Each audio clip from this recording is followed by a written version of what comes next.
Welcome to the Big Tech Gut Check here on Scrolling to Death. This is a super brief weekly update for parents on all things social media and big tech. This update is for the week of April 8th, 2024. First, we're going to talk about the TikTok ban. I'm using air quotes, so there's a lot of worry and confusion over what's happening with TikTok. Kids are actually threatening suicide if TikTok is taken away from them. TikTok creators who make lots of money on the platform are also speaking up. So here's what's really happening. The intelligence community here in the US has raised concerns that the data we're giving over to TikTok, our data, our kids' data, is being given to the Chinese government, and they're saying that TikTok is basically Chinese spyware. So what data are we giving? So when you download TikTok on your phone, it tracks all of your activity on your phone, but not only there, it also tracks every device that is connected to your phone. So for Apple users, that would mean anything that's connected to your Apple ID, your iPad, your laptop, even if TikTok isn't downloaded on those devices. And TikTok can get access to activity on any devices connected to your Wi-Fi network. Yikes. So why China? So TikTok is owned by a Chinese company called ByteDance. And in China, companies are required to hand over their data to the Chinese government whenever it's requested. So this is a true national security risk. And the US government is concerned about what the Chinese government could do with all of our data and how much of an influence a Chinese company has over millions of kids, teens, and young adults. So the US government passed a bill in the House of Representatives saying that ByteDance has to sell TikTok to an American company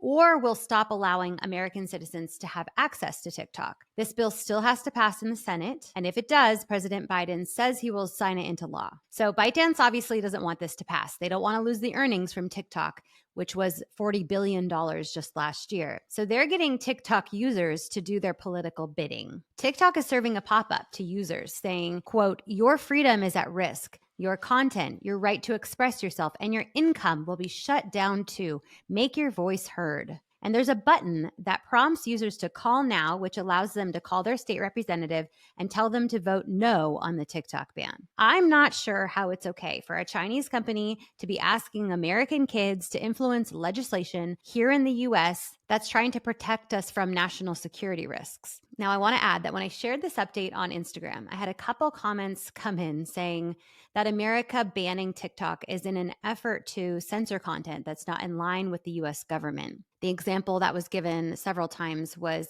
anti-Israel or pro-Palestine videos. In my opinion, that's propaganda from TikTok, trying to get American users on their side. But whatever you believe on that, I think we can agree that TikTok is bad for kids for many reasons. So less TikTok access for kids, I'm on board with. One more update on TikTok. TikTok is officially taking on Instagram by launching a photo sharing app. This will be called TikTok Notes, and some users are already receiving notifications saying their photo posts will be shared to TikTok Notes unless they opt out. Social media firms continuously imitate each other. Instagram copied Snapchat Stories feature and TikTok's video scroll, which is now Instagram Reels. So this is not a surprise. A release date is not yet confirmed, but TikTok is likely scrambling to enhance their platform, making it more attractive and more addictive to users before this new TikTok legislation is decided on. Let's talk about Snapchat. I feel like I've talked this one to death, but here's a brief recap.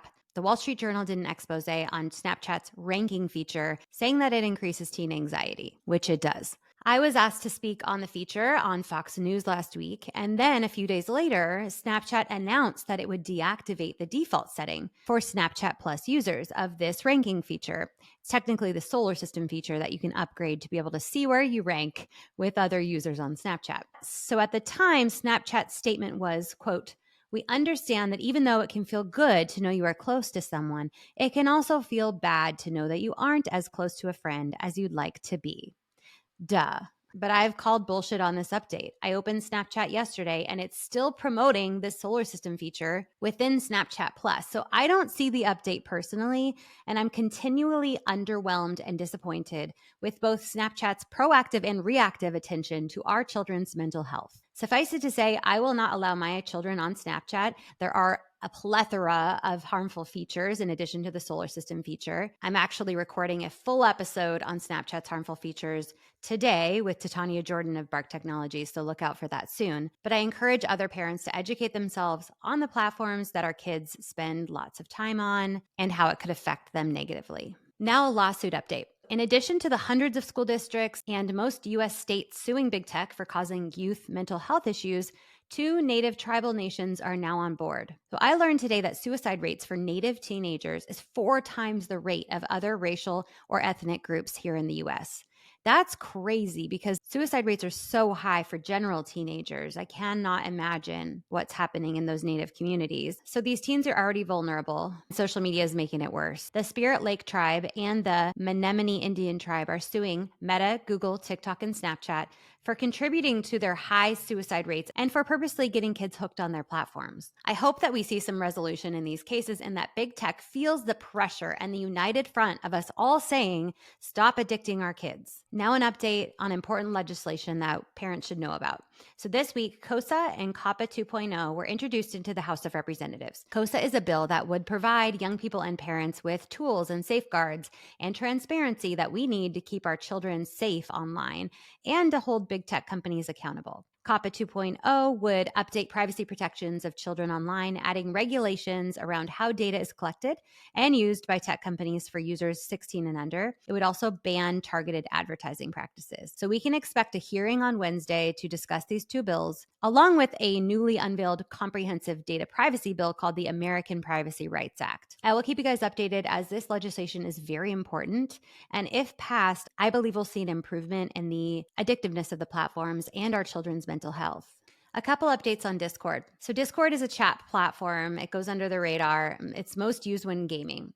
And Discord has long avoided advertising, but no longer. Discord announced plans to start showing advertisements on their free platform in order to try to boost revenue. So instead of standard ads, Discord's ads appear in the form of sponsored quests. When someone streams over Discord and they're playing a game with a sponsored quest, they'll have the opportunity to perform the quest while others watch, and the viewers will get served ads. So parents should know that you can turn off ad personalization in the app settings on Discord, which may be helpful as ads served on social media are often not aligned in appropriateness for each age group. Discord also announced this week that they'll be adding a polling feature. But like I said, Discord is one of those social media platforms that goes under the radar, but it's one of the platforms that houses the most cyberbullying and child sexual abuse material and predation. Discord's CEO actually had to be court-martialed and forced to go to the Senate hearing in January. He did not want to be there. And after hearing so many harmful stories about online gaming and about Discord, I decided to interview a bunch of gamers to learn about the gaming world. And the stories that I heard were shocking, and every parent needs to get familiar with what our kids are accessing and hearing in the gaming chat. So that podcast episode is available now, titled It's Not All Fun and Games. That is it for this week on the Big Tech Gut Check here at Scrolling to Death. I will catch you next week.